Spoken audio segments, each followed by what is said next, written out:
चिदाकाश लीला ललित चिन्मय प्रेम प्रकाश श्रीहर्षण हिया लीला विमला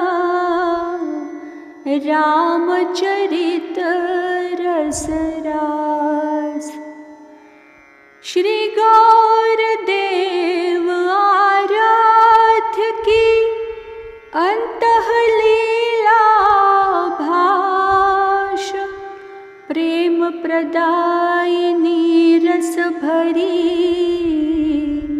मृदुला कहत रसास मृदुला कहत रसास।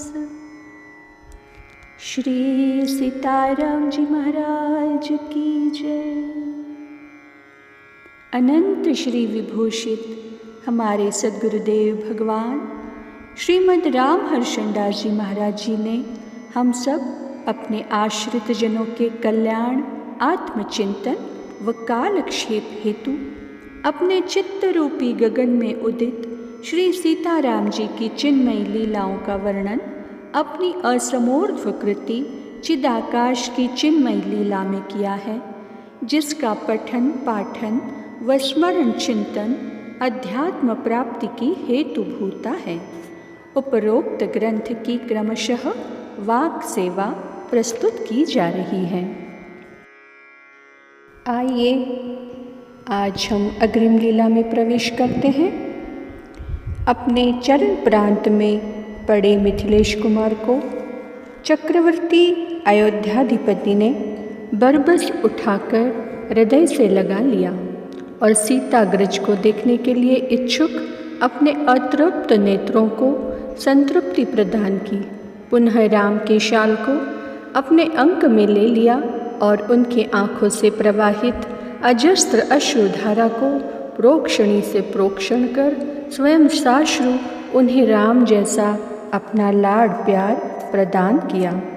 तदनंतर सुनैनानंदवर्धन सप्रेम जननी जनक का प्रणाम निवेदन कर मिथिला की विरह वेदना विषयक कथा सुनाई तथा समस्त अयोध्यावासियों के दर्शन की कामना मिथिलावासियों के हृदय में तीव्र त्वरा के साथ समुत्पन्न है, उसे सफलीभूत बनाने के लिए हमारे श्रीमान पिताजी की प्रार्थना नतमस्तक आप श्री के चरणों में सादर समर्पित है।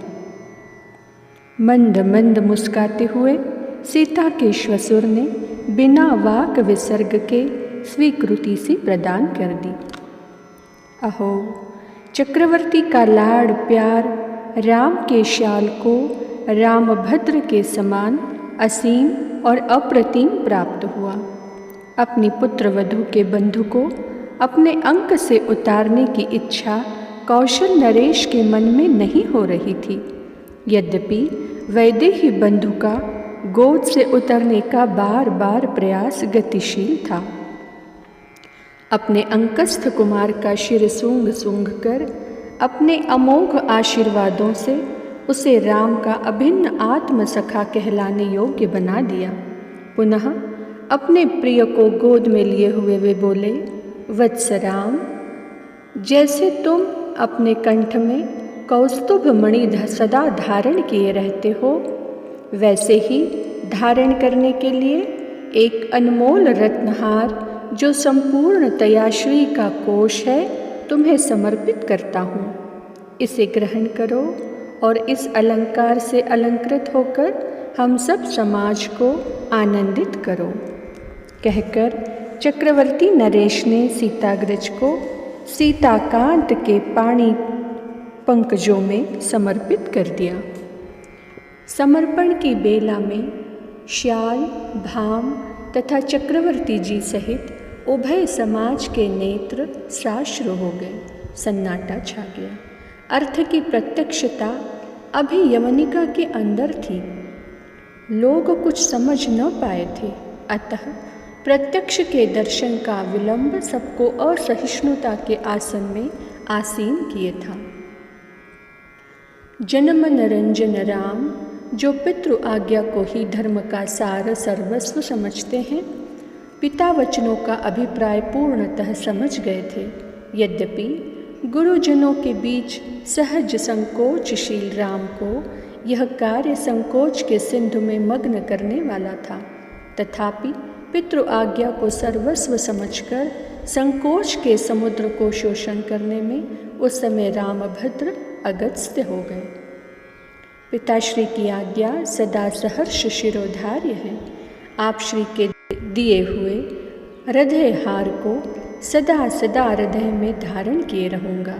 जब तक हृदय रहेगा तब तक हृदय से यह हाथ पृथक न होगा, कहकर चक्रवर्ती कुमार मिथिलेश कुमार को हृदय में लपटा लिया, जिससे आनंद सिंधु आनंद में निमग्न हो गए। जैसे रत्नाकर और महोदधि नाम के दो समुद्र परस्पर मिलकर एक प्रतीत होने लगते हैं, वैसे दोनों नृपति कुमार अगाध प्रेम के जल से भरे हुए परस्पर मिलकर एक हो गए।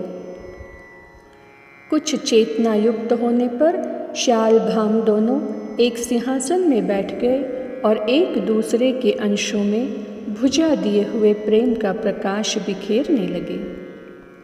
श्याम गौर वपुष की अमानुषीय दिव्य झांकी निहार कर चक्रवर्ती जी समेत सारा समाज निहाल हो गया। मिथिला और अवध के दो प्रेम के धागे एक हो गए। चक्रवर्ती जी का जोड़ा हुआ श्याल भाम का संबंध अविच्छेद हो गया। यह देख देख कर सब जय जयकार की ध्वनि में धूम मचाकर पुष्प वर्षा करने लगे, नगाड़े बजने लगे। दोनों की प्रीति का प्रमाणीकरण करने के लिए आकाश में दुंदुभियों का शब्द सुनाई देने लगा। पुष्पमाल इत्र रंग गुलाल की वर्षा के साथ युगल कुमारों का जयनाद सबके श्रवणों का विषय बना। आनंद आनंद आनंद दसों दिशाओं में आनंद भर गया। एक मुहूर्त के लिए उस चमत्कार पूर्ण दृश्य ने दर्शकों का स्थानांतर करके किस दिव्य देश में स्थापित कर दिया था जो सर्वविधि मनसा गोचर था। कभी दोनों राम रूप में यानी दो राम जैसे दृष्टिगोचर होते, कभी दोनों मिथिलेश कुमार के ही स्वरूप में सभी के नयनों के विषय बनते, कभी राम लक्ष्मी निधि के रूप में, कभी जनक सुवन राम के रूप में बैठे हुए नयन पथ के पथिक बनते। बुद्धि विशारद दीर्घदर्शी अनुमान करते कि वास्तव में ये दोनों एक ही हैं। यही कारण है दोनों में अभेद की प्रतीति हो रही है। इन दोनों कुमारों का प्रेम अनिर्वचनीय, अगाध और अगम्य है। श्री चक्रवर्ती जी की इच्छा का आकार प्रेम का साकार स्वरूप धारण करके समाज के नयनों का उत्सव बना हुआ है। हम सबके भाग्य का उत्कर्ष देवताओं से भी स्पृहणीय है। मुहूर्तोपरांत उक्त दृश्य का दर्शन हो गया। दोनों कुमार आसन से उठकर श्रीमान कौशल नरेश के चरणों का सप्रेम अभिवंदन करने लगे। महाराज श्री ने दोनों को उठाकर अपने गोद में बैठा लिया और लगे शिर सूंघ सूंघ कर दोनों का प्यार करने। चक्रवर्ती जी के भाग्य वैभव की भूरि भूरि प्रशंसा सभी समवेत स्वर से करने लगे। पुनः महाराज श्री ने मिथिलेश कुमार को अंतःपुर कौशल्यादि महारानियों के पास पहुंचाने के लिए प्राण प्रिय रामभद्र से कहा। इस प्रकार श्री चक्रवर्ती जी महाराज का अपने प्रति अनुराग और राम के समान उनसे लाड़ प्यार पाने की वार्ता लक्ष्मी निधि ने अपनी प्राण वल्लभा सिद्धि कुंवरी जी से यथावत कह सुनाई। श्रवण करके वे आनंदातिरेक की स्थिति का आलिंगन करने लगी। पुनः धैर्य धारण कर आगे की कथा सुनने के लिए समातुर करबद्ध हो गई। आज की चर्चा को वाणी यही विराम देती है। श्री सिद्धि सदन विहारी विहारिणी जू सरकार की जय। श्री लाडली लाल की जय हो।